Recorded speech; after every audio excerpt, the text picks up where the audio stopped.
Hello everyone, YouTube channel આપનું સ્વાગત છે. અત્યાર સુધી સ્વાધ્યાય 3.4 ના કમ્પ્લીટ કર્યા દાખલા.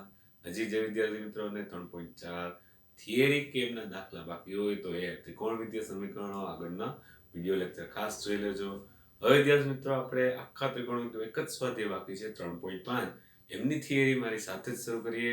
અત્યારે 3.5 ની જે થિયરી છે થોડા અલગ પ્રકારે સૂત્રો છે પણ ઉપયોગી સૂત્રો છે. તો એ સૂત્રો ઉપયોગ થાય એવા દાખલા આપેલા છે. પહેલા એ સૂત્રો સમજીએ. સૂત્રો ખાસ કરીને યાદ કરો તો એ ઉપયોગ ક્યાં થશે તો કોઈને કોઈ દાખલામાં એ સૂત્ર સ્વરૂપે સીધો ઉપયોગ થઈ જશે. તો આ સૂત્ર કેવા પ્રકારે છે? નામ જ એવું છે સાઇન સૂત્ર. આવા સૂત્રો બનાવવાની જરૂર શું પડી? આપણે એવું કહીએ વિદ્યાર્થી મિત્રો, અત્યાર સુધી જે કાટકોણ ત્રિકોણમાં સાઇન થીટા સામેની બાજુ છેદમાં કર્ણ, કોસ થીટા એટલે પાછળની બાજુ છેદમાં કર્ણ લાગુ પાડતા, તો શું કાટકોણ ત્રિકોણ માટે જ ત્રિકોણમિતિ છે? તો કે ના, ત્રિકોણમિતિ છે એ તો તમામ ત્રિકોણો માટેનું માપન દર્શાવે. તો અત્યાર સુધી આપણે લઘુકોણ ત્રિકોણ હોય તો સાઇન સૂત્ર ઉપયોગ કર્યું નહોતું. લઘુકોણ ત્રિકોણ હોય તો કોસ ત્રિકોણ માટે કોસનું મૂલ્ય પણ ઉપયોગ કર્યું નથી. તો હવે જે સૂત્રો આપણે ભણીશું એનાથી કોઈ પણ પ્રકારનો ત્રિકોણ હોય એના માટે સાઇન કોસની વાર્તા કરવી હોય તો આ સૂત્રો દ્વારા ઉપયોગ કરી શકાય. એટલે કંઈક નવું છે તો સમજો વિદ્યાર્થી મિત્રો. એના માટે સૌથી પહેલું સાઇન સૂત્ર. નામ જ એવું દર્શાવે છે કે આમાં બધા સાઇનના મૂલ્યોની વાત આવશે. બરાબર? તો હવે સાઇન સૂત્ર શું છે સમજીએ. કોઈ પણ ત્રિકોણની બાજુ એટલે ઉદાહરણ તરીકે અહીંયા ત્રિકોણ ABC લીધો છે. એમાં આપણે સરળતા માટે જે ખૂણો A છે તો ખૂણા A ની સામેની બાજુને હંમેશા સ્મોલ લેટર વડે દર્શાવીએ છીએ. ખૂણો A તો એની સામેની બાજુ સ્મોલ A, અહીંયા ખૂણો B છે તો એની સામેની બાજુ સ્મોલ લેટર B વડે દર્શાવીએ છીએ. ખૂણો C તો એમની સામેની બાજુ સ્મોલ c વડે દર્શાવાય. હવે કોઈ પણ ત્રિકોણની બાજુઓ અહીંયા બાજુઓ સ્વરૂપે આપણને ખબર છે ABC, બરાબર? અને તેમની સામે આવેલા ખૂણાના સાઇન મૂલ્યો. તો કોઈ પણ ત્રિકોણની બાજુઓ એટલે A અને એની સામે આવેલા ખૂણાનું સાઇન મૂલ્ય નો જો તમે ગુણોત્તર લેશો તો એ કંઈક અચળાંક દર્શાવે એવું દરેકમાં એટલો જ અચળાંક આવે. કોઈ પણ બાજુ એની સામેના ખૂણાનું સાઇન મૂલ્ય, કોઈ પણ બાજુ એની સામેના ખૂણાનું સાઇન મૂલ્ય. તો આ ગુણોત્તર પ્રમાણમાં છે એટલે એક સરખો ગુણોત્તર દર્શાવે છે. તો એ કેટલો દર્શાવશે તો ઘણી વખત અહીંયા અચળાંક k સ્વરૂપે લખેલું હોય અથવા આપણે વધારે સ્પષ્ટતા કરીએ તો એ કેટલું હોય 2r જેટલું. જ્યાં r એટલે શું તો r એટલે અહીંયા જણાવી દો પરિત્રિજ્યા એટલે વર્તુળમાં જે જોવા મળે અને એની અંદર જે ત્રિકોણ બનતો હોય તો આમ વર્તુળ માટે ત્રિજ્યા ગણાય. એટલે એનું નામ આપણે શું આપીએ છીએ? પરિત્રિજ્યા. આવું ક્યાંક ને ક્યાંક રચનામાં પણ તમે ઉપયોગ કર્યો હોય તો આ આપણા માટે પરિત્રિજ્યા સ્વરૂપે હોય. તો અહીંયા 2r સ્વરૂપે બને. કદાચ એ ભૂલાઈ જાય તો માત્ર એટલું યાદ રાખી શકો કે A/sin A, B/sin B, C/sin C કેટલા થાય તો હંમેશા 2r જેટલા થાય. અહીંયા વિદ્યાર્થી મિત્રો 2r જે બન્યા એ કોઈક ને કોઈક અચળાંક એટલે કે દરેક વખતે ઈ જ આવે. જો આ બાજુ અને સામેના ખૂણાનું સાઇન મૂલ્યનો ગુણોત્તર લો તો એ જવાબ 2r દર્શાવે. એવી જ રીતે આ બાજુ અને એના સામેના ખૂણાનું સાઇન મૂલ્ય તો પણ 2r દર્શાવે. એવું સાઇન સૂત્ર જણાવે છે. હવે જો આ આવડે આપણને તો દાખલા ગણવા માટે અગાઉ કહી દઉં કે ભાઈ દાખલા ગણવા માટે એની સાબિતીની કોઈ જરૂર નથી. સાબિતી માત્ર સમજૂતી માટે છે. આપણે જે સાબિતી લેશું એ એક્ઝામમાં કંઈ પૂછાવાની નથી. તમારે પણ ફેરબુકમાં કોઈ લખવાની જરૂર નથી. માત્ર હું અહીં જાણકારી માટે કહું છું. એટલે અગાઉથી એટલા માટે જ કહી દઉં કે માત્ર માહિતી પૂરતું છે. આના ઉપરથી બનતા સૂત્રો આપણે ઉપયોગી થશે. કેવા પ્રકારે તો કે તેથી એમ કહી શકાય કે A/sin A બરાબર 2r. અહીંયા આના પરથી આપણે એવું કહી શકીએ A/sin A is equal to 2r.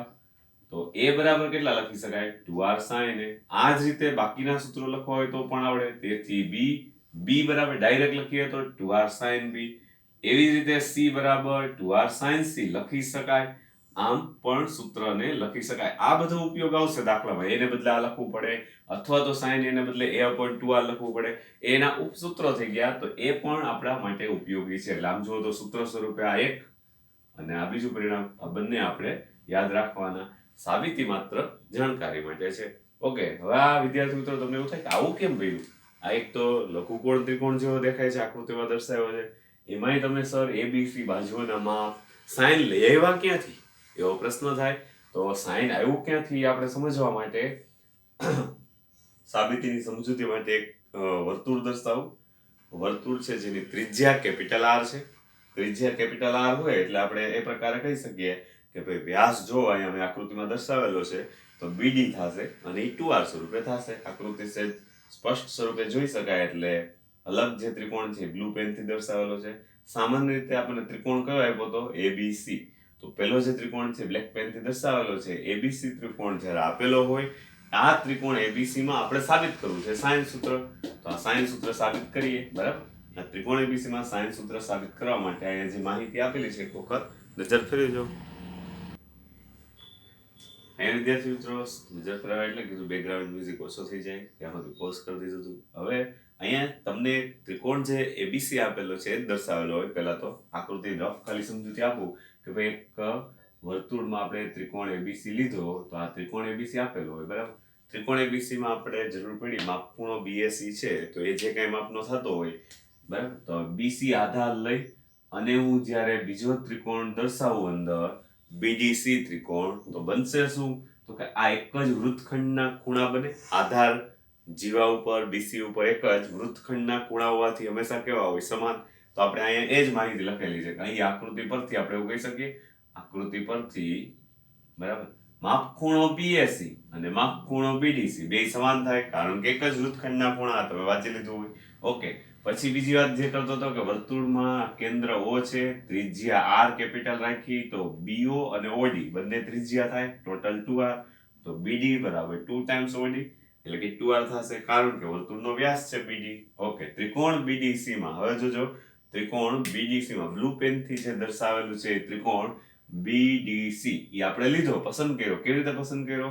તો કે અહીંયા BC ના આધાર રાખી કાટખૂણે, અહીંયા એવી રીતે દર્શાવ્યું કાટખૂણો બને, એવી રીતે BDC ત્રિકોણ બનાવ્યો.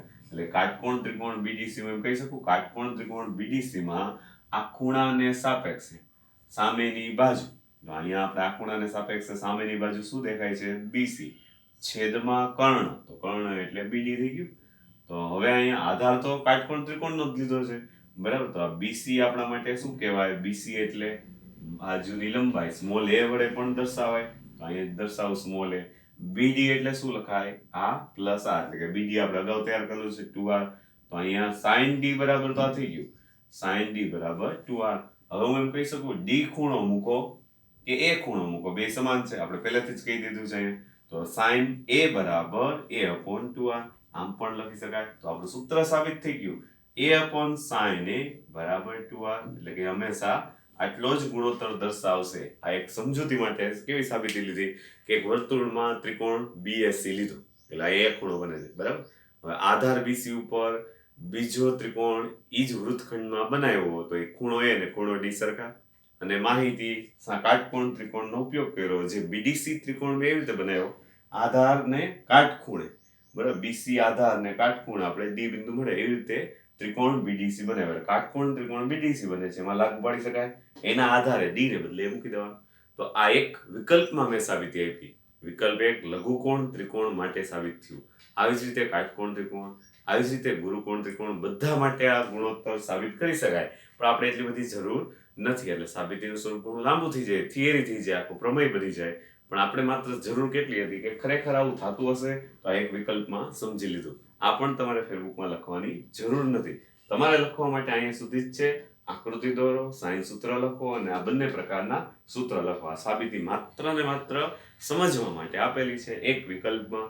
ઓકે, તો હવે જ્યારે પણ સાઇન સૂત્ર આવે ત્યારે આ ગુણોત્તર સ્વરૂપે, અને કેટલું થાય ગુણોત્તર? તો કે 2R સ્વરૂપે થાય, એવું આપણે યાદ રાખીશું.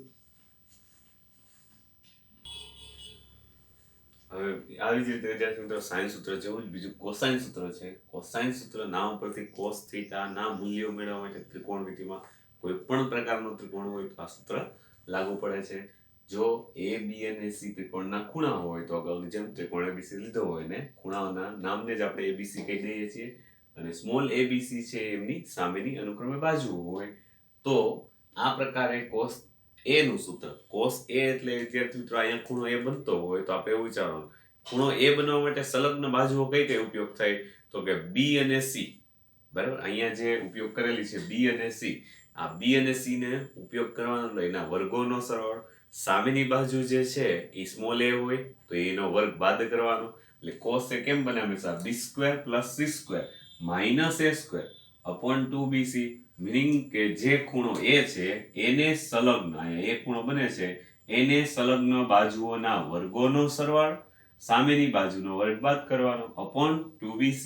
તો આ રીતે આપણે cos થીટાનું સૂત્ર યાદ રાખીએ અને એમાંથી જેવી જરૂરિયાત કે ભાઈ બાજુ a જોઈએ છે c જોઈએ છે તો એ સૂત્રનો કરતા બનાવી શકાય. આ જ રીતે કોઈ વિદ્યાર્થી મિત્રો આપણે cos b નું સૂત્ર પૂછે તો ખૂણો b એને ધ્યાનમાં રાખીને કેવી રીતે સૂત્ર ઉપયોગ કરશો? એને સંલગ્ન બાજુઓના વર્ગોનો સરવાળો a² + c² માઈનસ એને સામેની બાજુનો વર્ગ બાદ અપોન 2ac. આ જ રીતે આપણે cos c પૂછે બધા જ સૂત્રો આપણા માટે ઉપયોગી. cos c તો આ ખૂણાને સાપેક્ષે આને સંલગ્ન બાજુઓના વર્ગોનો સરવાળો a² + b² સામેની બાજુનો વર્ગ બાદ -c² અપોન 2ab. તો આ cos a cos b cos c તૈયાર સૂત્ર સ્વરૂપે.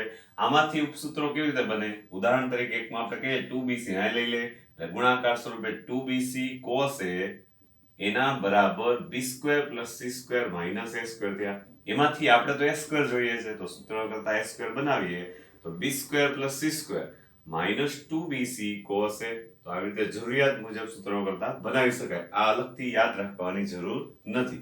યાદ રાખવા માટે આપણી પાસે cos a cos b અને cos c આ રીતના સૂત્રો જ યાદ કરવાના છે. એમાં પણ માત્ર ને માત્ર abc સ્વરૂપે યાદ રહેવું જોઈએ એમ નહીં. મેં જે વર્ણન કીધું એ અગત્યનું કે આ ખૂણાને સંલગ્ન બંને બાજુઓના વર્ગોનો સરવાળો એમાંથી સામેની બાજુનો વર્ગ બાદ કરો અને ના છેદમાં 2bc એટલે બે ગુણાકારમાં સંલગ્ન બાજુઓનો ગુણાકાર. આ રીતે cos a cos b cos c કે કોઈ પણ ખૂણો અહીંયા બનતો હોય એ ખૂણાનું કોસાઇન મૂલ્ય મળી જાય. ખ્યાલ આવ્યો વિદ્યાર્થી મિત્રો? ત્રિકોણ છે કેવો? લઘુકોણ ત્રિકોણ કાટકોણ તો છે ને, એમ છતાં પણ આપણે આધાર આ સૂત્રનો રાખો તો લઘુકોણ ત્રિકોણમાં પણ કોસાઇન મૂલ્ય મળી શકે. આ બે સૂત્રોનો એ જ રીતે ઉપયોગ કરવાનો છે. તો આગળ સાઇન સૂત્ર સ્વરૂપે a/sin a = b/sin b c/sin c થાય. કેટલા થાય? તો કે 2r જેટલા. અને બીજું પૂછે કે કોસાઇન સૂત્ર એટલે શું? તો કે જે ખૂણો બનતો હોય જ્યાં એને સંલગ્ન બાજુઓના વર્ગોનો સરવાળો એટલે કે cos a સ્વરૂપે b² + c² -a² upon 2bc. આ એક સૂત્ર યાદ રહેશે એટલે બાકીના આવડશે. બસ આવા દાખલાઓમાં આ સૂત્રનો ઉપયોગ કરવાનો છે એટલે દાખલા ખૂબ સરળ થઈ જશે. પણ આ સૂત્રો આપણા માટે બંને નવા છે. આમાં પણ સાબિતીની જરૂરિયાત નથી. ઘણી મોટી સાબિતી છે. આધાર ત્રિકોણમિતિય બિંદુ લઈ યામ ભૂમિતિ એક્સેપ્ટ કરી યામ ભૂમિતિ એટલે સમજીએ x અક્ષ ને y અક્ષ બરાબર અને અંતરસૂત્રના આધારે આ સૂત્ર સાબિત થાય. પણ એની કોઈ અહીંયા જરૂરિયાત નથી બરાબર. આ ખાસ સૂત્રો યાદ રાખવા વિદ્યાર્થી મિત્રો અને એનો આપણે હવે સ્વાધ્યાય 3.5 દાખલામાં ઉપયોગ કરીએ. હવે વિદ્યાર્થી મિત્રો પહેલો દાખલો 3.5 નો શરૂ કરીએ. એમાં સૂચના પહેલા અને બીજા દાખલા માટે કોમન આપેલી છે કે કોઈ પણ ત્રિકોણ ABC માટે સ્મોલ a, b અને c ત્રણેય બાજુની લંબાઈ 18, 24 અને 30 આપેલી છે. તો નીચેના મૂલ્યો શોધો. પહેલા દાખલામાં cos a, cos b અને cos c જોઈએ છે. મીનિંગ કે આપણી પાસે તો અત્યારે બાજુઓની લંબાઈ છે એના આધારે cos a જોતું હોય તો આપણે યાદ કરીએ સૂત્ર ખૂણાને સંલગ્ન. આ cos a એટલે આ ખૂણાને સંલગ્ન બાજુના વર્ગોનો સરવાળો માંથી ત્રીજી બાજુની લંબાઈનો વર્ગ બાદ. તો આ સૂત્ર ઉપયોગ કરીએ છીએ અપોન 2bc. આ સૂત્રમાં બધી કિંમતો મૂકી દીધી. કિંમતો મૂકી સાદરૂપ આપતા એ તો ક્લિયર છે તમારા માટે એકદમ ઈઝી થઈ જશે. સાદરૂપ આપતા 1152/1440. હવે સાદરૂપમાં આપણે ભાગાકાર જોઈએ તો 144 ગુણાકાર 10 થાય તો 144 ને આના સ્વરૂપ લખી શકાય કેમ? ભાગાકાર કરીને જોઈ શકો 144 ગુણાકારમાં 8 આવશે. 8 ને બે ભાગ પાડી નાખ્યા 2 ગુણાકારમાં 4. સરળતા ખાતર 144 કેન્સલ 2 5 10 4/5 આવ્યું. જેવી આ ત્રિપુટીનું સ્વરૂપ આવ્યું 4/5 એના ઉપરથી વિચાર આવે કે 18 ને 24 ને 30 તો આપણા માટે કાટકોણ ત્રિકોણની ત્રિપુટી થાય. તો આપણે શોર્ટકટ મેથડ એ લેશું. પહેલા આ રીતે પૂરો કરીએ કે આપણને બીજું કાંઈ જ ખ્યાલ નથી. cos a નું મૂલ્ય આટલું મળ્યું. આ જ રીતે હવે હું તમને એમ કહું કે cos b અને cos c તમે મેળવી શકો. કેવી રીતે? સૂત્ર યાદ કરીને cos b એટલે આ ખૂણાને સંલગ્ન અન્ય બે બાજુઓના વર્ગોનો સરવાળો a² + c² - b² upon 2ac. એવી જ રીતે cos c મેળવી શકીએ. તો આ બધા મૂલ્યો કેવા પ્રકાર આવશે? 3/5 અને આનું મૂલ્ય 0. તો cos c 0 આવ્યું એના પરથી ખબર પડે આ દાખલો પૂરો થઈ ગયો કે ભાઈ આ તો વધારાની સમજૂતી. પહેલો દાખલો પૂરો. cos a cos b અને cos c આ સૂત્ર મુજબ આ જ રીતે બીજું સૂત્ર આ જ રીતે ત્રીજું સૂત્ર સાદરૂપ આપતા જવાબ મળી જાય. પણ જો ખરેખર MCQ હોય કે ટૂંકો પ્રશ્ન હોય તો આટલી લાંબી માથાકૂટ કરવાની જરૂર નથી. કેમ? તો કે આપણે ખબર પડી જવી જોઈએ કે cos c 0 આવ્યું મીનિંગ કે કંઈક ખૂણામાં π/2 હોવું જોઈએ તો જ 0 આવ્યું. આ તો પહેલી વખત સમજૂતી માટે ગણ્યો. બધા જ દાખલા આવા આવે એવું જરૂર નથી. આ એક વિશિષ્ટ દાખલો થઈ ગયો આપણા માટે કે આ જ દાખલો બીજી રીતે પણ વિચારી શકો. બીજી રીતે એટલે કઈ રીતે? તો કે ત્રિપુટી આપણને જોઈને ખબર પડી જાય 18, 24, 30 6 ના ગુણકમાં છે. 6 તેરી 18, 6 4 24, 6 પંચા 30, 3 4 5 માંથી જ બનેલ ત્રિપુટી છે. તો કે આ તો કાટકોણ ત્રિકોણની ત્રિપુટી છે. 18, 24, 30 માં સૌથી મોટી બાજુની લંબાઈ કર્ણની લંબાઈ થાય. તો હવે બધા જ મૂલ્ય મળી જાય. કોસ એ ખૂણાની પાસેની બાજુ છેદમાં કર્ણ એટલે કે 24/30 એટલે 4/5 આવી ગયું. કોસ બી આ ખૂણાની પાસેની બાજુ છેદમાં કર્ણ 18/30 એટલે ફરી પાછું 3/5. હવે વિદ્યાર્થી મિત્રો કોસ સી ડાયરેક્ટ નહીં મળે ગુણોત્તર ઉપર, કારણ કે આમ તો ખૂણાની પાસેની બાજુ બે થાય એટલે ડિસિઝન આવે ને. આમે સી ખૂણો ખબર છે π/2, તો કોસ સી એટલે કોસ π/2 0 થાય. મીનિંગ કે એમાં ગુણોત્તર કંઈ દર્શાવવાની જરૂર નથી. તો આ એમસીક્યુ માટે આપણને ઉપયોગી છે. શોર્ટકટ મેથડ થિયરિકલ હોય તો સૂત્ર મુજબ કરીએ આપણે. જો આપણને ખબર પડી જાય અગાઉથી કે ભાઈ અહીંયા કાટકોણ ત્રિકોણ બને છે તો એવું દર્શાવો તો ચાલે, નો પ્રોબ્લેમ. પણ અહીંયા સૂત્રનો ઉપયોગ સમજાય એ હેતુથી જ આપેલું છે એટલે આ સૂત્રો યાદ રહી જાય. આવી જ રીતે એમાં બીજો દાખલો સાઈનના મૂલ્યો મેળવીએ તો સાઈનનું સૂત્ર યાદ કરીએ. એમાં વિદ્યાર્થી મિત્રો બીજો દાખલો છે. આપણે કીધું એમ સાઈન એ, સાઈન બી, સાઈન સી મેળવવા માટે સૌપ્રથમ કોસ એ મેળવી લેવા. અહીંયા બાજુની લંબાઈ અને ખૂણાને રિલેટેડ કઈ બીજી માહિતી ન હોવાથી આપણે શું કરવાનું? કોસ એ મેળવવાનું. ત્રણેય બાજુઓના માપ આપ્યા હોય એટલે કોસાઇન મૂલ્ય મળે જ. તો કોસ મેળવી લીધું છે કોસ એ, તો એના ઉપરથી આપણે સાઈન એ મળે, કારણ કે આપણી પાસે નિત્યસમ છે. અને આ જે બધા છે એ ખૂણો એ છે તો એ લઘુ ખૂણો જોવાનો એટલે બધા ધન મૂલ્યો જ છે પ્રથમ ત્રણના. તો cos a ઉપરથી sin a √1 - cos square a નિત્યસમ ઉપરથી બનાવેલું સૂત્ર છે. એના ઉપરથી sin a કેટલા થઈ જશે? cos a નું મૂલ્ય મૂકી દીધું, સાદુરૂપ આપ્યું છે 3/5. કદાચ કોઈને કાટકોણ ત્રિકોણ ઉપરથી મેળવવું હોય શોર્ટકટ તો પણ ચાલે. sin a એટલે આ ખૂણાની સામેની બાજુ એટલે કે 18 એટલે કે 6 તેરી 18 છેદમાં કર્ણ તો 6 ઉડી જશે 3/5. તો એવી જ રીતે 4/5 અને 1. તો આ સાદુરૂપ પણ ચાલે. તો વિદ્યાર્થી મિત્રો પહેલો અને બીજો દાખલો કદાચ એવું બને મિક્સ કરીને cos a અને sin a પૂછે તો cos a સૂત્ર મુજબ મેળવી દીધું થિયરીમાં અને sin a આ સૂત્ર ઉપરથી મેળવી દીધું.